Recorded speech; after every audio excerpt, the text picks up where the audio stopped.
Iran, America, Israel या आखाती देशांमध्ये गेल्या महिन्यात संघर्ष सुरू झाला. आता त्याचे पडसाद भारतात जाणवू लागले. आखाती देशातल्या या तणावाचा स्टील उद्योगावर परिणाम होऊ लागलाय. याचं कारण स्टीलसाठी लागणारा कच्चा माल भारतात आयात केला जातो, पण आंतरराष्ट्रीय पातळीवर असलेल्या तणावानंतर वाहतुकीवर परिणाम झालाय. त्यामुळे स्टील उद्योग संकटात आलाय. नेमके हे परिणाम काय आहेत, सविस्तर पाहूया या व्हिडिओतून. स्टील सिटी ऑफ इंडिया अशी ओळख असलेल्या जालना औद्योगिक वसाहतीत चिंतेचं वातावरण आहे. याचं कारण इथलं स्टील उत्पादन ठप्प होण्याची चिन्ह आहेत. जालन्यात दरवर्षी सुमारे 4.5 मिलियन टन स्टील सळईचं उत्पादन घेतलं जातं. यासाठी मोठ्या प्रमाणात स्क्रॅप म्हणजेच कच्चा माल आयात केला जातो. जालन्यात देशातला 10% इतका कच्चा माल आयात होतो. स्टील सळईसाठी लागणारा हा कच्चा माल गल्फ देशातून भारतात आयात होतो. पण इराण अमेरिका युद्धामुळे कच्च्या मालाचे पुरवठे विस्कळीत झाले. गॅस, पेट्रोल आणि डिझेलचा तुटवडा निर्माण झाल्यानं वाहतूक विस्कळीत झालीय. आयात होणारं स्क्रॅप थांबल्यानं स्टील उत्पादनावर परिणाम होतोय. त्यामुळं स्टील महागण्याची शक्यता आहे. सोबतच कोळशाचे दरही वाढलेत.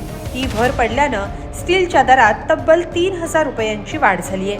स्टीलसाठी लागणारा कच्चा माल हा प्रामुख्यानं स्ट्रेट ऑफ हॉर्मुझ या महत्त्वाच्या जलमार्गानं भारतात आयात होतो. मात्र सध्या आखाती देशांमध्ये तणावपूर्ण स्थिती आहे.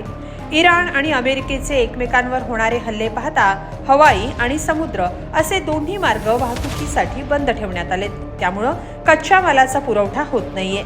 या सगळ्यामुळं जालन्यातला स्टील उद्योग संकटात आलाय.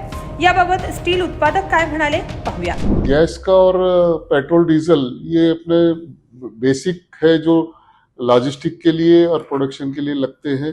अगर ट्रांसपोर्टेशंस में कोई तरीके से प्रॉब्लम आता है अगर शॉर्टेज की वजह से, तो इनडायरेक्टली वो इंडस्ट्री पे ही इफेक्ट करेगा. फिर माल का उत्पादन नहीं कर सकेंगे. तो इसके लिए गवर्नमेंट तो कर रही है, ऐसा हमको लगता है कि ऐसा गवर्नमेंट नहीं होने देगी, लेकिन अगर उसको होता है तो इट डेफिनेटली वो इफेक्ट करेगा. एकीकडे स्टील उत्पादन ठप्प होण्याची भीती आहे, तर त्याचा परिणाम बांधकाम क्षेत्रावरही होण्याची शक्यता आहे.